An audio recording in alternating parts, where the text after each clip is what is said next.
Hi மக்களே, நான் தான் ரிஃப்ளாக்ஸ். இன்றைக்கான வீடியோ பார்த்தீங்கன்னா நம்ம லசோட்டா இன்ஜெக்ஷன் போடுறோம் 21 நாள் கழிச்சு.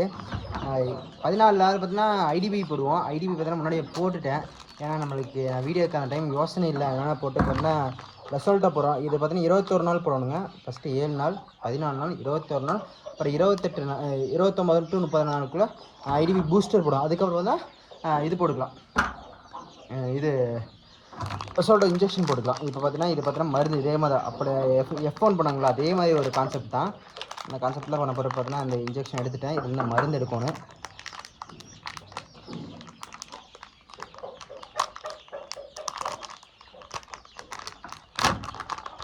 பார்த்தீங்கன்னா இந்த மாதிரி ஐஸ் கட்டியில் போட்டு கொடுப்பாங்க. இந்த மாதிரி ஐஸ் கட்டியில் போட்டு இந்த மருந்தோட இது வந்து இது குறைஞ்சிருக்கணும், ஐஸ் கட்டி போட்டு எடுப்பாங்க. இப்போ பார்த்தீங்கன்னா நம்ம போன டைம் பண்ண மாதிரி இதில் இருக்கிற மருந்து எடுத்து கொஞ்சோண்டு எடுத்துகிட்டு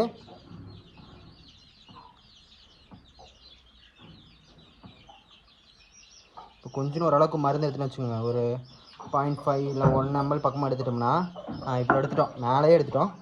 இப்போ இதில் இருக்கிற மருந்து இதில் இன்ஜெக்ஷன் பண்ணிவிட்டு இதில் இருக்க மிக்ஸ் பண்ணிட்டு இதில் இருக்கிற வந்து இப்போ இதுக்கு மாற்றிக்கோங்க. அவ்வளோதான். இப்போ போய்ட்டு ஒரு ஷேக் பண்ணிக்கோங்க. நல்லா அந்த மருந்தோட இது வந்து டிசால்வ் ஆகும். நல்லா ஷேக் பண்ணிக்கோங்க. ஏன்னா இப்போ வெயில் காலம், சளி நிறையா வரும், அம்மா நிறையா பார்க்கும். அதனால் நம்ம வந்து எவ்வளோக்கு எவ்வளோ பாதுகாப்போம் அவ்வளோக்கு எவ்வளோ நல்லது. ஏன்னா அந்த வெயில் காலத்தில் என்ன ஓவர் இப்போ பார்த்தீங்கன்னா எங்கள் ஏரியாவில் ஈரோடு மாவட்டத்தில் கிட்டத்தட்ட 103 தமிழ்நாட்டிலே அதுதான் தமிழ்நாட்டிலே அதிக செல்சியஸ் நாடு எதுன்னு பார்த்தீங்கன்னா டிஸ்ட்ரிக்ட் பார்த்தீங்கன்னா கோயம்புத்தூர் தான். சரியான வெயிலுங்க, சரியான வெயில். அதனால தான் பார்த்தீங்கன்னா நீங்கள் எவ்வளோக்கு எவ்வளோ கொஞ்சம் கூலிங் வச்சுக்கிறீங்களோ அவ்வளோ எவ்வளோ கூலிங் வச்சுக்கோங்க அவ்வளோக்கு எவ்வளோ நல்லது. ஐஸ் இப்போ பார்த்தீங்கன்னா ஒரு குஞ்சு எடுத்துன்னு வச்சுக்கோங்க. ஒரு குஞ்சு எடுத்து நான் ஒரு கொடாப்பில் போட்டுருவேன். பார்த்தீங்கன்னா ஒரு சொட்டு கண்ணுக்கு, ஒரு சொட்டில் வாயில். உங்களுக்கு தெரியும் பாருங்க,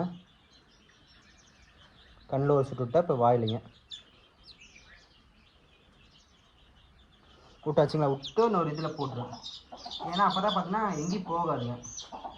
அப்போ தான் நம்ம இன்னொரு அதுமே வரையும் அதே கொண்டு பண்ணுறதுக்கு ஆகும். இதே மாதிரி தான் இருக்கிற எல்லா கோழி குஞ்சுக்கும் ஒவ்வொரு ட்ராப்பாக மொத்தம் 2 ட்ராப்புங்க. மூக்கில் ஒரு ட்ராப்பு, கண்ணில் ஒரு ட்ராப் போட்டுருக்கேன். இது என்னென்னா இதுதான் மெயின் சளி வர்றது, அந்த எப்படி சொல்கிறேன்னா அம்மா வர்றது, இந்த மாதிரி மெயின் உங்களுக்கு குஞ்சுகள் வர்றது மேக்ஸிமம் தடுத்துடும் இந்த மாதிரி வேக்சின் போட்டு இருந்தீங்கன்னா. ஓகே எஸ், மறக்காம சேனல் பிடிச்சிருந்தா மறக்காம ஷேர் பண்ணி லைக் பண்ணி மறக்காம கமெண்ட் செக்ஷன் கமெண்ட் ஏதாச்சும் டவுட்டாக கமெண்ட் செக்ஷனில் கமெண்ட். தேங்க்யூ வாட்சிங். ரிலாக்ஸ் மீன் அடுத்தது. பாய் பாய்.